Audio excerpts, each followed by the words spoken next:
തദ്ദേശ തെരഞ്ഞെടുപ്പിൽ സർക്കാരിന്റെ പ്രകടനം പ്രതിഫലിക്കുമെന്ന് സിപിഎം കേന്ദ്ര കമ്മിറ്റി അംഗം ഇ.പി. ജയരാജൻ. ഇടതുമുന്നണിക്ക് തുടർഭരണമുണ്ടാകും. മുഖ്യമന്ത്രി എങ്ങും നിറഞ്ഞു നിൽക്കുകയാണ്. പിണറായി വിജയൻ വീണ്ടും മുഖ്യമന്ത്രിയാകുമോ എന്ന ചോദ്യത്തിന് നിങ്ങൾക്ക് എന്തു തോന്നുന്നു എന്നായിരുന്നു ഇ.പിയുടെ മറുചോദ്യം. ശബരിമല സ്വർണ്ണപ്പാളി കേസ് സർക്കാരിനെതിരെ ഉപയോഗിക്കാൻ ഒരു പോറ്റിയെ ഇറക്കിയെങ്കിലും പോലീസ് ജാഗ്രതയോടെ പ്രവർത്തിച്ചുവെന്നും ഇ.പി. ജയരാജൻ ദുബൈയിൽ മീറ്റ് ദ പ്രസിൽ പറഞ്ഞു. ഇതെല്ലാം സർക്കാരിനെ സംബന്ധിച്ചിട്ടുള്ള നടപടികളെല്ലാം എല്ലാ തെരഞ്ഞെടുപ്പുകളിലും പ്രതിഫലിക്കും. നമ്മൾ വിലയിരുത്തലാണോ എന്ന് പറയുന്നതല്ല. ഇതെല്ലാം ഒരു ഗവൺമെൻറ് ചെയ്യുന്ന കാര്യങ്ങൾ പൂർണ്ണമായും ജനങ്ങളിൽ പ്രതികരിക്കും, പ്രതിഫലനമുണ്ടാകും.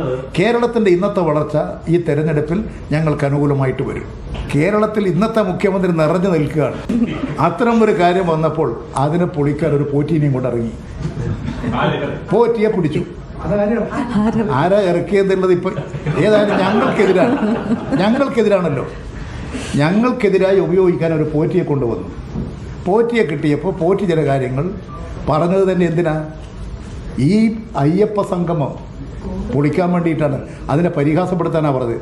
അപ്പോൾ തന്നെ നമ്മുടെ കേരള പോലീസ് പണത്തടഞ്ഞു, പിടിച്ചില്ലേ? ചോദ്യം ചെയ്ത് എല്ലാ അന്വേഷണവും ഫലപ്രദമായില്ലേ?